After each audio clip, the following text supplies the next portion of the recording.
ज्येष्ठ अभिनेते मोहन जोशी हे प्रेक्षकांचे आवडते अभिनेते. एक डाव भूताचा हा मोहन यांचा पहिला मराठी चित्रपट. चित्रपटातील मोहन यांचं काम सुद्धा प्रेक्षकांना खूप आवडलं. पण तुम्हाला माहितीये का, या चित्रपटातील मुख्य खलनायकाची भूमिका अभिनेते मोहन जोशी साकारणार होते. मात्र दिवंगत अभिनेत्री रंजना यांच्यामुळे ही भूमिका मोहन जोशी यांच्याकडून काढून घेण्यात आल्याचा खुलासा स्वतः मोहन जोशी यांनीच केलाय.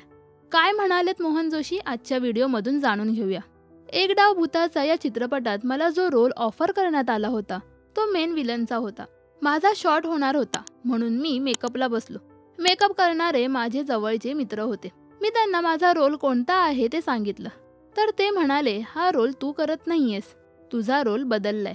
आता हा रोल रंजनाचा भाऊ पप्पू देशमुख करतोय. या मेन विलनचा एक असिस्टंट आबूराव त्याचा रोल तुला करायला सांगितलाय.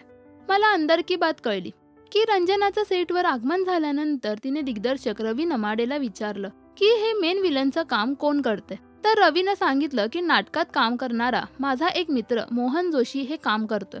त्या दिवशीच्या शॉटमध्ये हिरोईनवर म्हणजे रंजनावर हा विलन रेप करण्याचा प्रयत्न करणार असतो, परंतु रेप होऊ शकत नाही. 1981-82 सालच्या मराठी सिनेमात रेप करणं म्हणजे थोडंसं अंगाला हात लावणं, झटापट करणं हेच फक्त होतं. परंतु तरीही रंजना म्हणाली की मी कुणाही परक्या माणसाला माझ्या अंगाला हात लावू देणार नाही. हा रोल माझा भाऊ पप्पूच करेल, असा खुलासा मोहन यांनी त्यांच्या नटखट या आत्मचरित्रात केला आहे. तर हे मला फार इन्सल्टिंग वाटलं. आणि दुसरं म्हणजे हा चेंज डायरेक्टर रवी नमाडे यानं मला सांगण्याऐवजी मेकअप मनला सांगितला होता.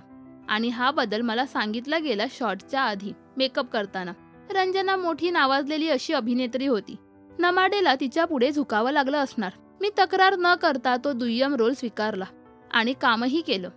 ज्युनियर कलावंतांकडे पाहण्याचा आणि त्यांना दुय्यम दर्जा देऊन वागवण्याचा दृष्टिकोन चांगला नाही.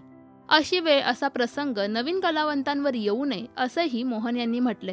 मोहन जोशी यांची कोणती भूमिका तुम्हाला सर्वात जास्त आवडते हे आम्हाला कमेंट्समध्ये नक्की सांगा. मराठी सिने विश्वातील बातम्या, अपडेट्स आणि गॉसिपसाठी सबस्क्राईब करा राजश्री मराठी.